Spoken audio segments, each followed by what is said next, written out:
Well, again, thank you so much for joining us for another of the lives and lessons learned from 100 Christians. This gentleman has the best name of anybody we've had done or probably will do. Nicholas Ludwig von Zinzendorf, 1700 through 1760. He's just often referred to as Count Zinzendorf. He was a German nobleman, religious reformer, and bishop of the Moravian Church. He was a key figure in the Pietist movement of the early 18th century Protestantism. He is celebrated for founding the Herrhutten community, fostering ecumenical unity amongst Protestants, and pioneering global missionary work.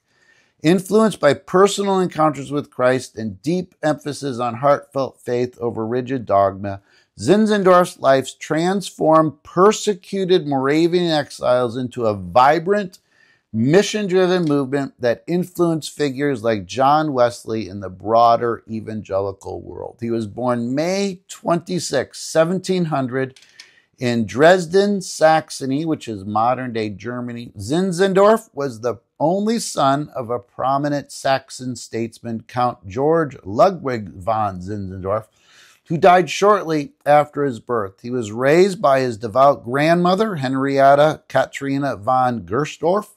In a Pietist household, he was immersed in Lutheran piety from childhood. At age 10, he entered the Frank Foundation School in Halle, a hub of Pietism under August Hermann Frank, where he formed a youthful Order of the Grain of Mustard Seed Club, dedicated to Christian service. He studied law at the University of Wittenberg, but left at age 19 for European travels, inheriting his family's estate in 1722 after marrying Countess Erthmund Dorothea von Reuss-Ebersdorf, a fellow Pietist.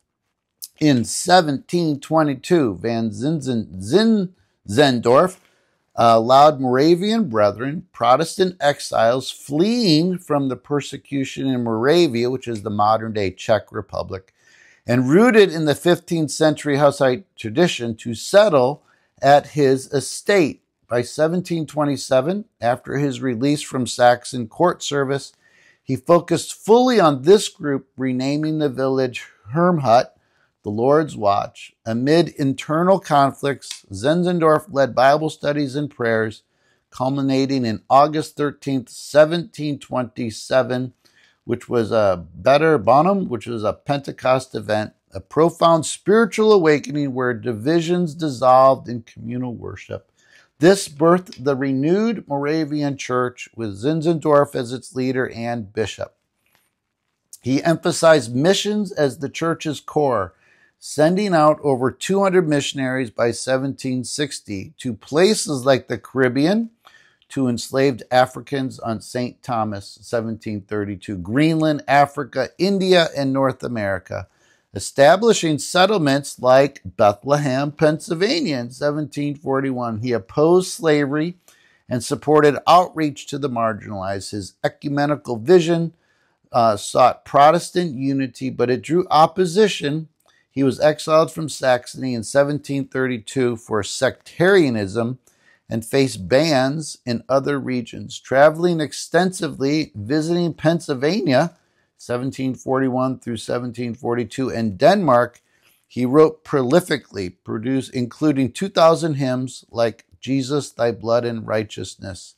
He was widowed in 1747. Then he married Anna Nitschmann in 1749, who was also a Moravian leader. He continued organizing choirs, small groups by age and marital status for spiritual life, and faced health declines from travel. He died on May 9th, 1760, in Herrnhut, back in Germany, at age 59. He was buried there amid a community of 600 people. His leadership left the Moravians with a global network of missions and settlements. What can we learn from his life?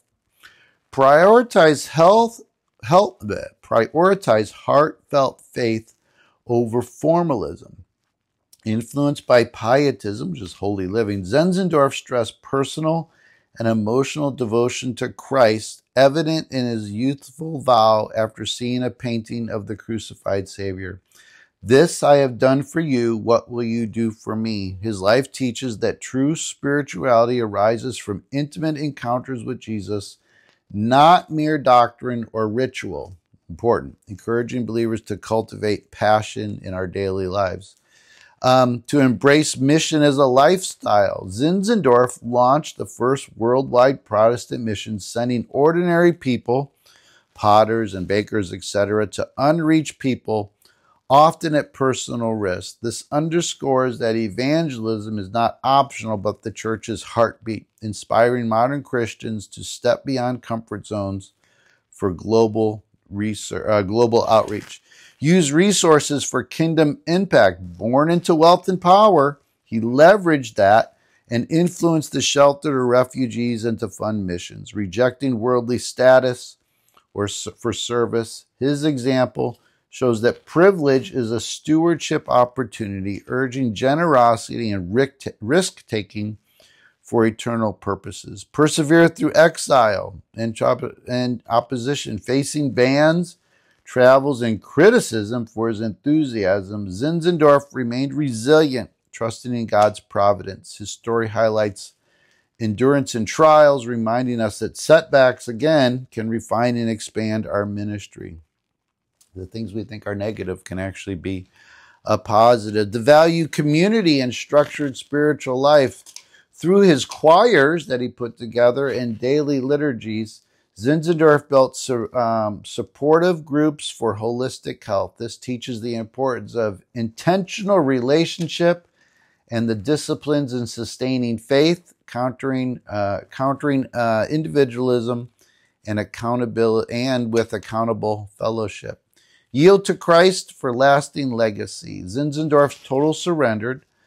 That which is yielded to Christ is never wasted. That's a great phrase. That which is yielded to Christ is never wasted. Produced hymns, missions, and revivals that outlived him, influencing the great awakening that followed. His life encourages complete devotion, promising God will multiply our efforts beyond our imagination.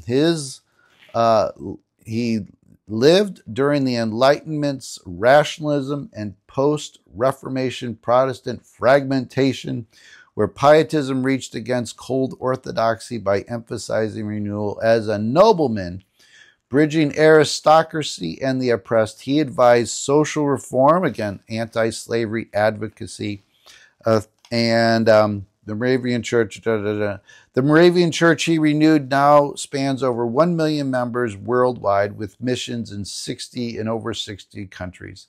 His influence sparked Protestant missions, inspiring folks like William Carey, and again helped shape evangelicalism, including Methodism, via John Wesley's conversion at the Moravian meeting. So he influenced the whole Methodist denomination as well. There's a lot going on with him.